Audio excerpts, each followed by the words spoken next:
once again. Assalamualaikum warahmatullahi wabarakatuh. Nama saya Bu Nurul Hanwati. Di sini saya akan menjelaskan fungsi-fungsi dari organel-organel sel. Di sini saya akan menjelaskan fungsi-fungsi organel-organel sel dari sel hewan. Ini saya akan menjelaskan tentang sel hewan. Sebelum kita menjelaskan fungsi-fungsi bagian-bagian dari dalam sel hewan ini, kita akan menjelaskan apa itu sel.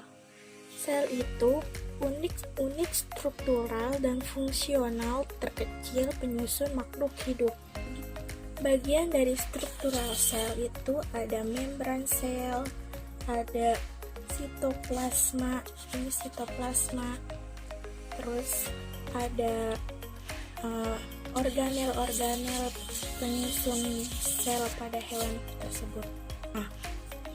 Nah, fungsi dari membran sel itu sendiri adalah melindungi bagian dalam sel tersebut. Selain melindungi sel tersebut, fungsi dari membran sel adalah mengatur apa saja yang masuk ke dalam sel melalui transportasi membran sel. Jadi semua molekul-molekul zat-zat yang dari luar yang akan masuk ke dalam membran sel itu melalui membran sel. Setelah membran sel, yang kedua ada sitoplasma. Nih, yang ini sitoplasma. Nah, fungsi dari sitoplasma sendiri itu yaitu media berbagai organel dapat tetap tersubstansi di tempat yang tepat.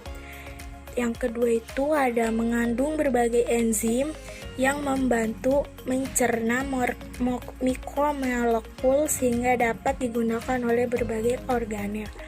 Fungsi vitalnya itu sebagai reproduksi sel, sebagai sintetis protein, sebagai glikolisis, anaerob, dan sitokinesis. Sebelum saya menjelaskan fungsi dari organel-organel sel hewan ini, saya akan menjelaskan organel itu apa.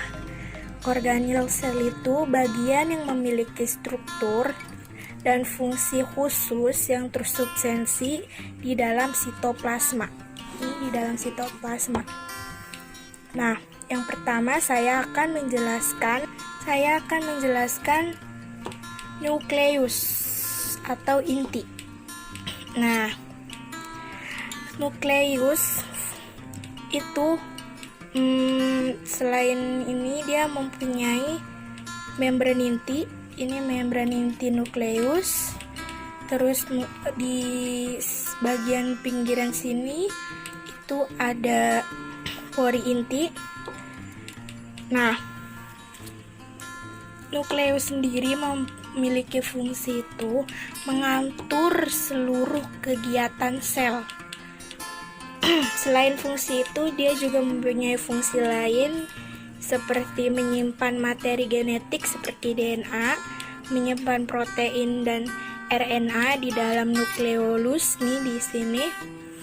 Terus sintesis ribosom yang dilakukan oleh nukleolus di sini juga terdapat di dalam inti ini. Terus ada berperan dalam pembelahan sel karena terdapat zat kromatin. Nah, selanjutnya saya akan menjelaskan sitoskeleton. Sitoskeleton itu terbagi menjadi 3, yaitu sitoskeleton mikrotubul, ini yang seperti ini. Terus ada sitoskeleton filament intermediate yang seperti ini. Dan yang ketiga ada mikrofilamen, ini yang seperti ini. Nah, fungsi dari sitoskeleton itu sendiri adalah menentukan dan memelihara bentuk sel. Selain itu, ada fungsi lainnya yaitu bertanggung jawab dan dalam pergerakan sel. ada juga membentuk struktur khusus seperti sila dan flagel.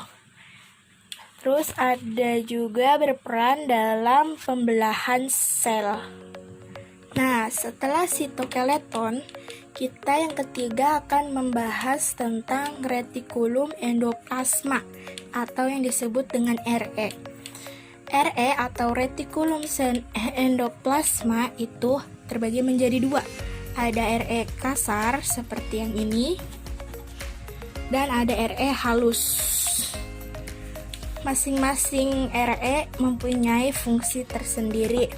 Seperti RE kasar memiliki fungsi sintetis protein, tempat terjadinya sintetis protein, terus menentukan protein yang dihasilkan akan menjadi bagian dari sel atau dikeluarkan menuju sel lainnya. Terus fungsi RE halus itu menghasilkan lipid seperti fosfolipid dan kolesterol. Selain itu juga fungsinya berperan dalam detoksifikasi. Nah, perbedaan antara RE kasar dan RE halus itu, kalau RE kasar itu dilekati oleh ribosom, ya seperti ini, ribosom. Terus kalau RE halus itu tidak dilekati oleh ribosom.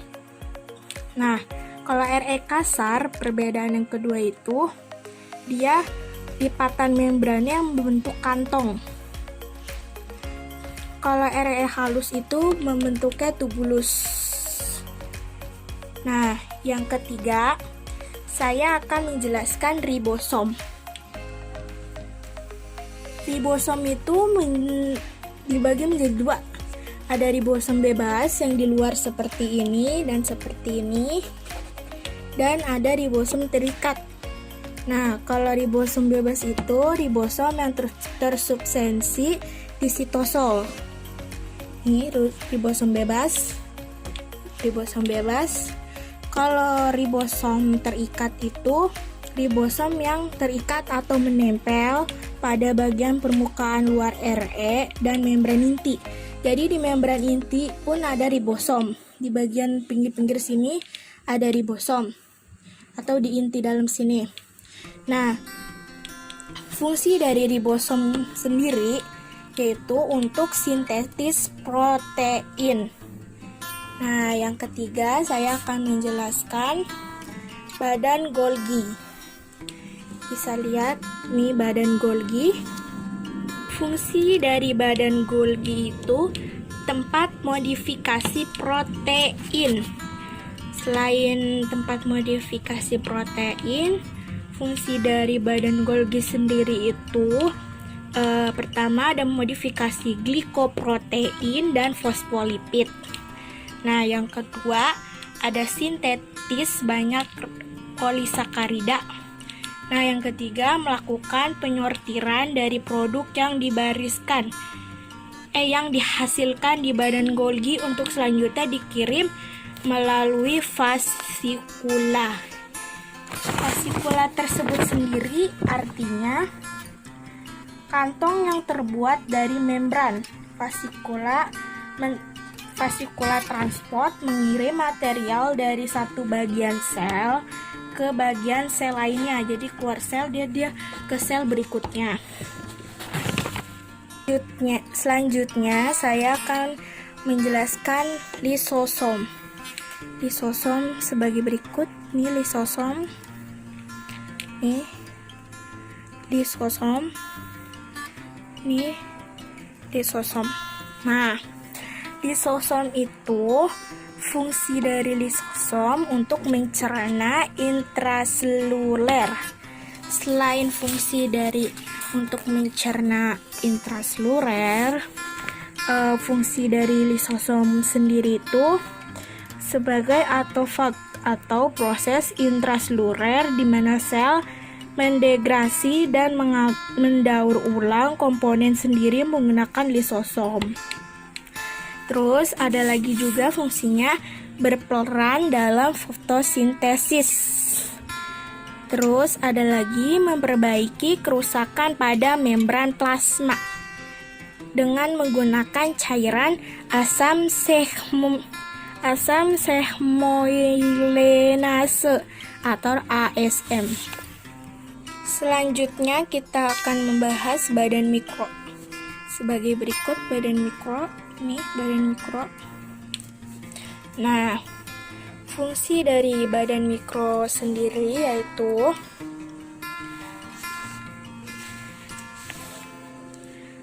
badan mikro berfungsi sebagai untuk mendetoksifikasi alkohol maupun komponen berbahaya lainnya, memecahkan asam lemak menjadi molekul yang lebih kecil.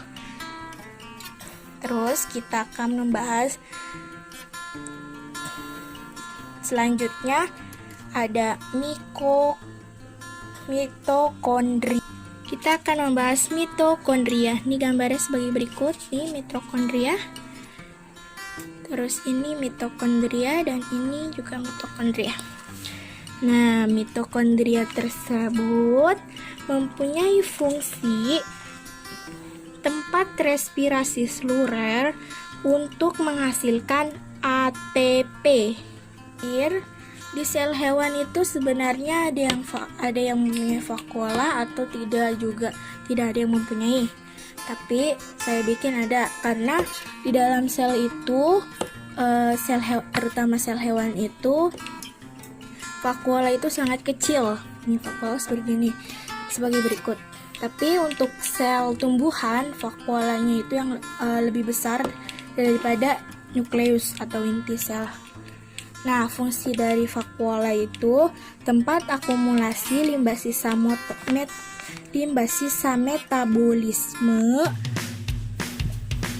metabolisme sel dan cadangan makanan. Nah, sekian video yang saya dapat sampaikan, kurang lebihnya mohon maaf. Wassalamualaikum warahmatullahi wabarakatuh.